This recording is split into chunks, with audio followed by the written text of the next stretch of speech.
Star Trek Generations' weirdest scene was actually brilliant. Star Trek Generations is often remembered for its high-stakes plot, the emotional torch passing between Captain James T. Kirk and Captain Jean-Luc Picard, and the film's ambitious attempt to unify two eras of Star Trek. But buried in the heart of this cinematic handoff is a scene that many fans initially found baffling, out of place, or even unintentionally funny. The Nexus fantasy sequence featuring Picard in an idyllic Victorian-style holiday celebration with a wife, children, and a roaring fireplace. It's often called the weirdest scene in Star Trek Generations, but it's also one of the most brilliant. On the surface, the scene feels bizarre. Picard, a deeply private and intellectual man, suddenly finds himself in a domestic bliss ripped from a Charles Dickens novel. He's surrounded by cheerful children calling him Papa, decorating a Christmas tree with his perfectly dressed wife beside him. For a character who's famously hesitant about family life, this vision of a traditional home life seems deeply out of character. But that's where the brilliance lies. The scene isn't meant to reflect Picard's conscious desires. It's a look into the deepest recesses of his subconscious yearning, painted in the hazy brushstrokes of the Nexus's seduction. The Nexus itself is a curious invention. Described as a dimension of pure joy where time has no meaning, it gives individuals exactly what they desire most. For Kirk, it was the freedom of unending adventure. For Picard, it's this surreal, Victorian Christmas with a family he never had. And that's the point. The fantasy is not logical. It's dreamlike, stylized, and even old-fashioned because it doesn't spring from a conscious longing. It's an emotional imprint formed by grief and regret. Right before entering the Nexus, Picard learns his brother Robert and young nephew Rene have died in a fire. They were the last remaining members of his family.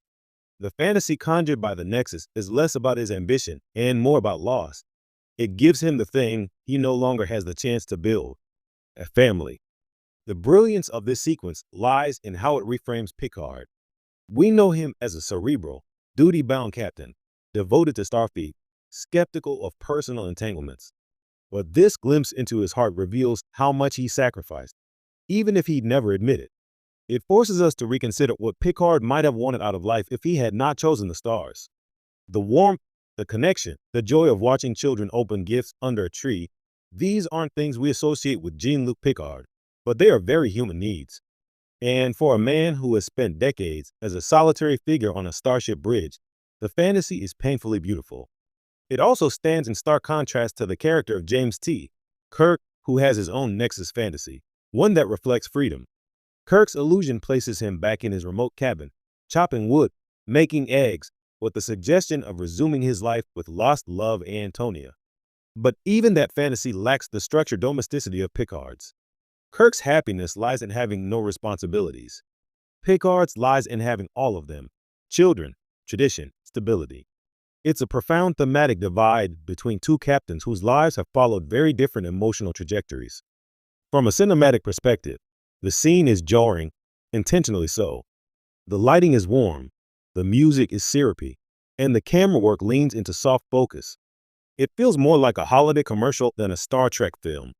That tonal shift is why some viewers bristle at the scene. But the Nexus is supposed to be seductive. It's supposed to feel too good to be true. The fact that it feels like a Hallmark dreamscape is the point. And by leaning hard into the aesthetic, the filmmakers highlight how illusory and dangerous this kind of emotional escapism can be. Patrick Stewart's performance sells the entire concept. His initial joy turns quickly to confusion and unease. We watch him start to smile, awkwardly, uncertainly, as he embraces his fantasy children.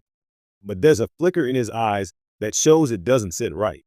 He knows, even before Guinan's Nexus echo appears to guide him, that this isn't real. And that realization makes his decision to leave even more poignant.